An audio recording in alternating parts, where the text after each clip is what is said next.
Assalamualaikum warahmatullahi wabarakatuh. Perkenalkan, nama saya Firman Alfana Pramudia Putra Sukoco dari kelas TK 1A. Dan hari ini saya akan menjelaskan tentang regulator tegangan.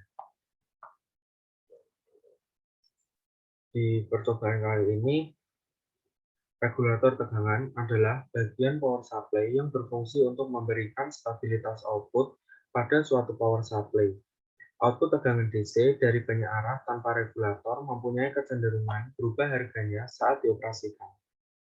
Adanya perubahan pada masukan AC dan variasi beban merupakan penyebab utama terjadinya ketidakstabilan pada power supply. Pada sebagian peralatan elektronika, terjadinya perubahan catu daya akan berakibat cukup serius. Untuk mendapatkan pencatu daya yang stabil, diperlukan regulator tegangan. Regulator tegangan untuk suatu power supply paling sederhana adalah menggunakan dioda Zener. Rangkaian dasar penggunaan dioda Zener sebagai regulator tegangan dapat dilihat pada gambar rangkaian di bawah ini. Rangkaian pencatu daya atau power supply dengan regulator dioda Zener pada gambar rangkaian di samping merupakan contoh sederhana cara pemasangan regulator tegangan dengan dioda Zener. Dioda Zener dipasang paralel atau shunt dengan resistor 10.000 ohm dan resistor 470 ohm. Perhatikan bahwa dioda Zener dipasang dalam posisi reverse bias. Dengan cara pemasangan ini, dioda Zener hanya akan berkonduksi saat tegangan reverse bias mencapai tegangan breakdown dioda Zener. Pada rangkaian ini, dalam dioda bridge, ada jalur yang salah. Maka kita akan memperbaikinya di aplikasi Proteus.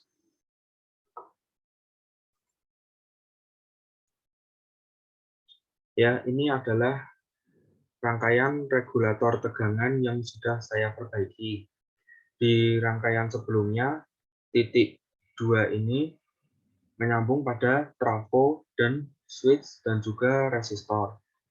Setelah diperbaiki, titik nomor 2 hanya menyambung pada trafo dan untuk switch dan resistor menyambung pada titik nomor 1. Ya, langsung saja kita memulai percobaan pertama dengan menghasilkan VS 5 volt. Pertama-tama, atur trafo pada bagian secondary inductance, yaitu dengan nilai 0,002722. Lalu pada phase-in, kita atur bagian amplitudo dan frekuensi. Untuk mendapatkan nilai VS sebesar 5 volt, amplitudo akan saya ganti menjadi 136,3 volt dan frekuensi 50 Hz. Lalu kita akan lihat pada osiloskop.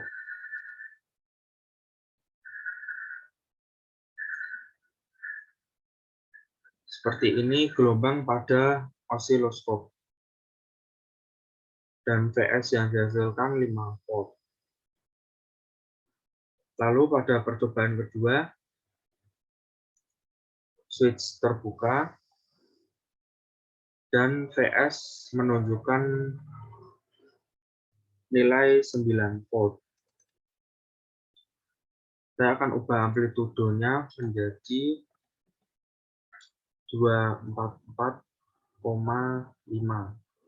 volt dan frekuensi 50 Hz. Kita lihat pada osiloskop. Seperti ini gelombang yang ditampilkan pada osiloskop. Dan VS yang muncul adalah 9 volt dengan switch off atau terbuka. Di sini kita juga bisa melihat arus yang lewat dan tegangan dan besar tegangan DC.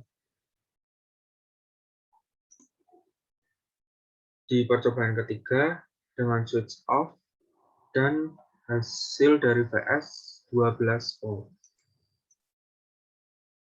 Saya akan mengubah amplitudenya menjadi 326 volt dan frekuensi tetap 50 Hz.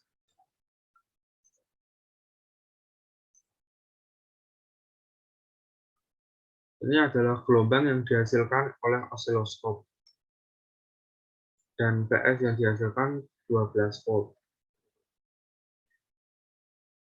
Lalu di percobaan keempat, switch ditutup dan PS harus menghasilkan 5 volt. Amplitudenya diganti 134,5 volt dan frekuensinya 50 Hz.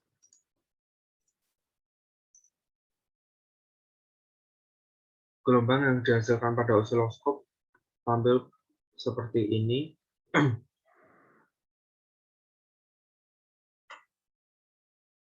Lalu pada percobaan berikutnya, switch tetap on atau tertutup, dan phase-in amplitudenya akan saya ganti bernilai 242,2 volt dengan frekuensi 50 Hz.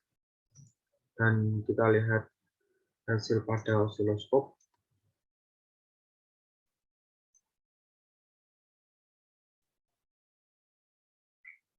Hasil yang ditampilkan pada osiloskop seperti ini, dan PS yang dihasilkan adalah 9 volt.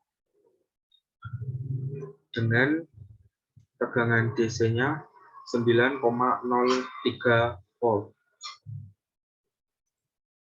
Lalu pada percobaan berikutnya, saya akan mengganti phase-in dengan amplitudo bernilai 324 volt dan frekuensi 50 Hz. Gelombang yang dihasilkan pada osiloskop akan seperti ini.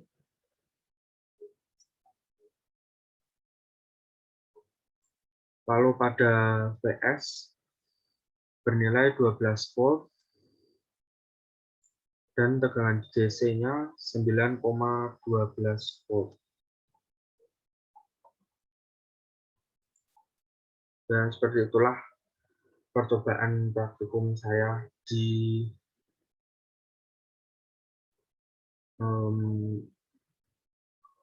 regulator tegangan.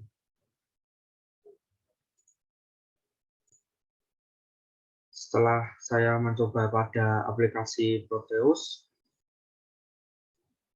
bisa diperhatikan titik nomor 2 ini seharusnya tidak menyambung pada switch 1 dan resistor dengan nilai 470 ohm. Ini adalah rangkaian pada aplikasi Proteus yang benar dan telah diperbaiki.